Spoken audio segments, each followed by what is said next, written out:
Hey everyone, Dan here. Before we get into it, if you enjoy these videos, please hit the like and subscribe button. And keep in mind that these are my own thoughts, opinions, and ideas. These are not meant to be, nor should you take them as investment or trading advice in any way, shape, or form. Do your own due diligence, put in the work for yourself, and make your decisions based on that. Enjoy. All right, folks, here we are on Tuesday, July 9th. We're going to take a look at Palantir today. So Palantir, after that last video, we were talking about when's the next big move coming. Next big move is either underway or has come. That's what we're here to kind of talk about. Now, let's zoom in a little so we're not looking at 10,000 levels, maybe just 8,000 levels. But we see this floor that it sort of wrestled with for quite some time, made a little dips below, made some attempted big moves above, but ultimately returned and continued to wrestle with this 2121, pushed off of there, pushed through these levels nicely.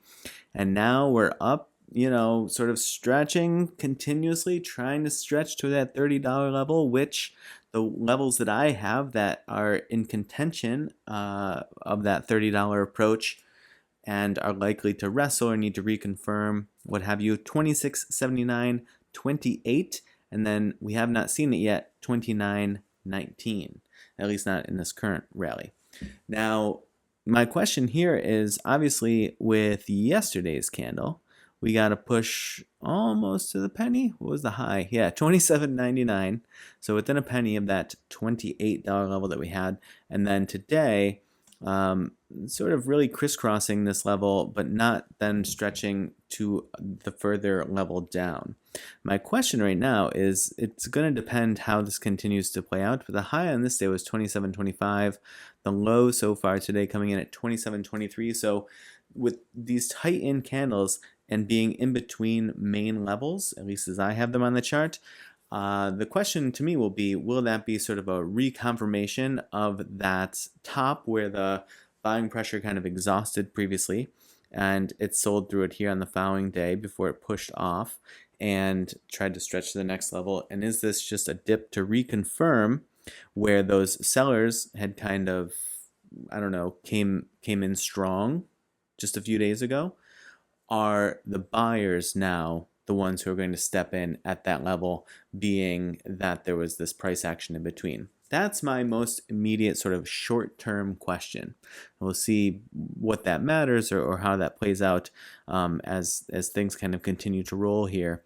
But that's where I'm currently looking. Now, if it does stretch to the 30, right, we have a ways to go here. But if it can get through that 28, if it can get to 29.19 and flip it, 30.44 is the level that I have, and then 31.34.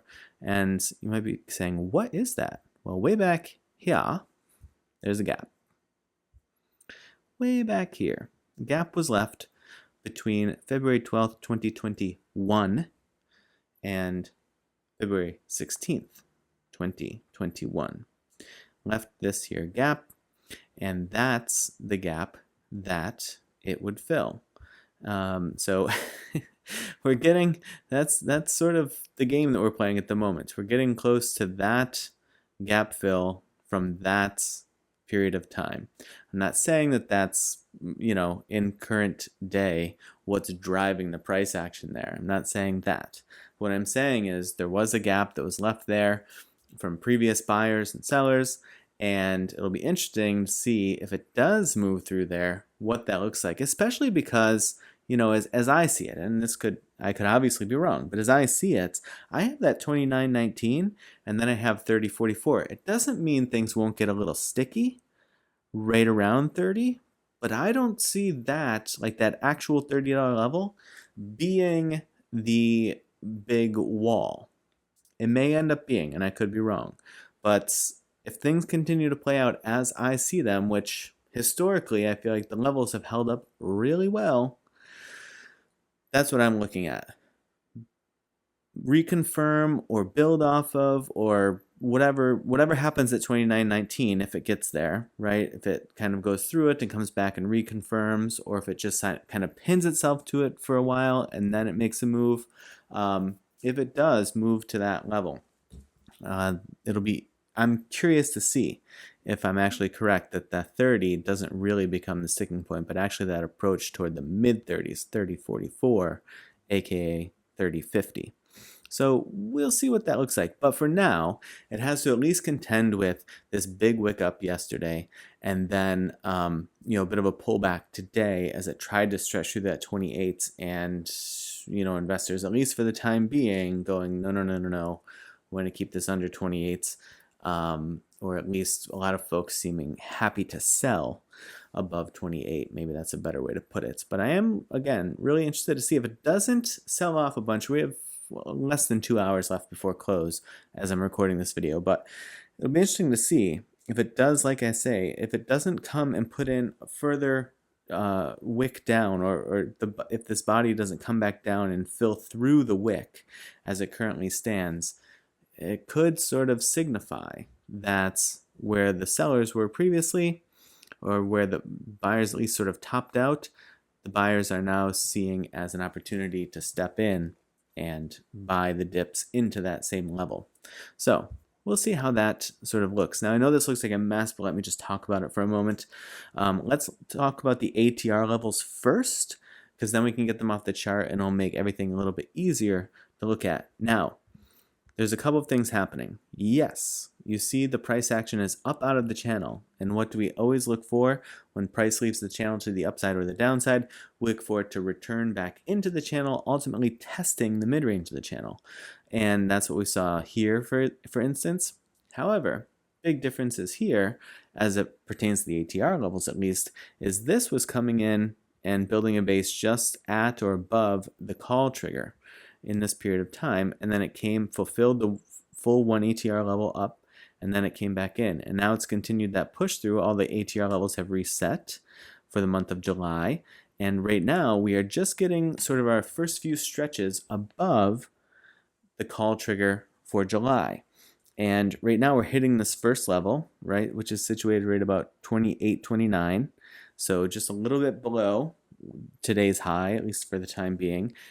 And so if it comes down, it'd be interesting to see if it comes down and reconfirms the call trigger. Right now that call trigger is at 26.48. If it comes down, hits it, and holds, then maybe we see that secondary push all the way up to the full plus 1 ATR at 30.22. You can see right here. And then, where does it play out from there? Or how long does it take to get there?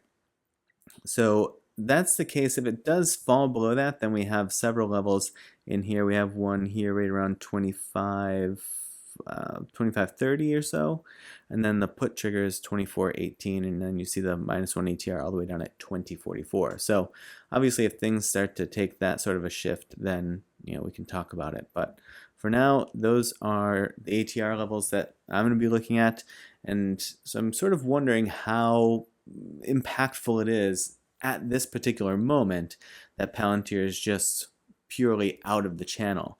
Like I said previously, we look for out of the channel. You see it here, right? It spent quite a bit of time out of the channel and had quite a steep lift off of the channel, several days not even touching the upper bound of the channel. And so it can do that, right? And it doesn't have to be this sort of very quick, oh, it's out of the channel, suck it back in. Oh, it's out of the channel, suck it back in. Same here, out of the channel, suck it back in. It can be a more prolonged move. And so I'm wondering if it is going to stretch toward that plus 1 ATR, if we see something that looks like that, or if we see a combo. If we see it come back in to reconfirm that call trigger, that would probably, depending on the timing of when that happened, that may draw it back into the channel and give it just enough time to ride maybe this green wave cloud back up out of the channel and toward that plus 1 ATR, or come down and test the mid-range of the channel and see what it does there. Oscillator getting mighty high, but for the time being, still sort of continuation of the bullish, the buying trend. And same thing with the histogram, re-emerging strong bullish momentum where it was sort of showing that it was dying down, had a brief hiccup candle here, and now several days of increasing histogram buying momentum or bullish momentum showing up for the TTM squeeze indicator. So I'm sort of trying to take with a grain of salt the idea that it's out of the channel and not just sort of knee-jerk into, okay, when's it going to pull back in? Because there might be some stuff more at play here. But the big test to my mind will be if and when it does come down to test that buy trigger, that call trigger again, does it reconfirm off of that? That may be sort of a telling moment. All right, folks, I hope that your trading week is off to a good start. And as always, I appreciate you watching, and I will see you in the next video.